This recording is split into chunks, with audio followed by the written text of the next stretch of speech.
পৃথিবীতে কি সত্যিই কোনো শেষ শহর আছে?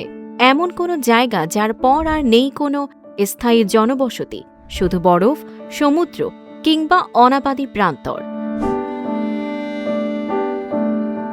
জেনে অবাক হবেন, পৃথিবীর উত্তর ও দক্ষিণ প্রান্তে এমনই দুটি শহর রয়েছে যেগুলোকে অনেকেই বলেন বিশ্বের শেষ শহর।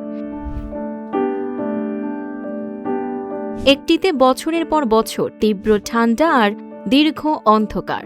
জীবন অবাক না করলে কে করবে? 28% মিল্ক ফ্যাটের অবাক করার সাথে ফ্রেশ মিল্ক পাউডার। জীবন অবাক করুক প্রতিদিন। অন্যটি অ্যান্টার্কটিকার প্রবেশদ্বার। তবু প্রকৃতির সবচেয়ে বৈরী পরিবেশেও সেখানে থেমে নেই মানুষের জীবন। দক্ষিণ গোলার্ধের সবচেয়ে দক্ষিণে অবস্থিত স্বীকৃত শহর আর্জেন্টিনার উশুইয়া। টেয়েরা দেল ফুয়েগো প্রদেশের এই শহরে প্রায় ৮৩,০০০ মানুষের বসবাস।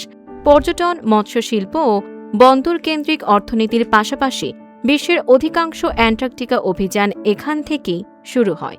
এ কারণেই উশুইয়াকে বলা হয় গেটওয়ে টু অ্যান্টার্কটিকা।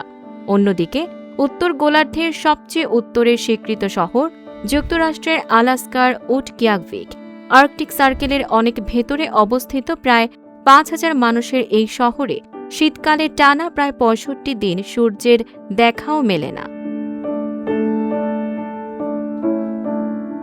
আবার গ্রীষ্মে প্রায় ২.৫ মাস সূর্য অস্তই যায় না। চরম জলবায়ু, দীর্ঘ অন্ধকার কিংবা বরফে ঘেরা বিচ্ছিন্নতা, সব বাধা পেরিয়েও উশুইয়া ও উটকিয়াকভিক প্রমাণ করে পৃথিবীর প্রায় শেষ প্রান্তেও মানুষের জীবন থেমে থাকে না। Tanjiba Nowrin, face the people.